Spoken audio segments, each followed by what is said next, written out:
म्हणजे काय हरकत आहे. गरीब माणूस आहे, आदिवासी माणूस आहे, चूक झाली असेल तर आपण स्वतःच घेऊया. पुन्हा बघितलं की मध्ये बरेच आमदार 40-45 आमदार कुठं निघून गेले त्याचा पत्ताच नाही.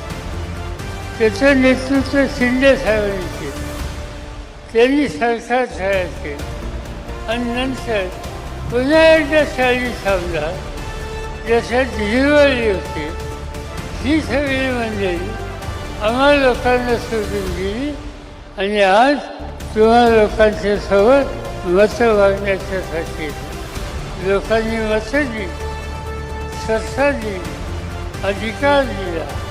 अशा वेळेला जो माणूस दोनदा करून जातो त्याच्यावर भरोसा ठेवायचं काही कारण नाही.